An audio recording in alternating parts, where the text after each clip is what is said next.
దీపం వెలిగించడం, దీపానికి ఆరాధన చేయడం, దీపాన్ని దానం చేయడం అనేటటువంటి దానికి అంత శక్తి. అందుకే దీపం ఏది ఇవ్వగలదు అని అడిగితే అసలు దీపము వలన సమస్తము సాధ్యమే, ఇది అది అని లేదు. దీపేన సాధ్యతే సర్వం. సంధ్యాదీపం నమోస్తుతే.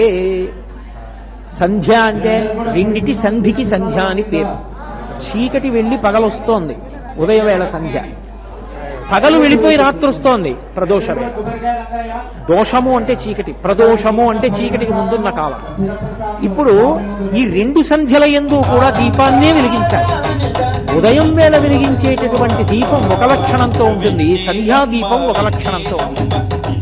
ఉదయం వేళ వెలిగించేటటువంటి దీపం పూజలో కృతజ్ఞతావిష్కారం. ఇది మీరు కొంచెం జాగ్రత్తగా ఆ సిద్ధాంతాన్ని పట్టుకోవలసింది. మీకు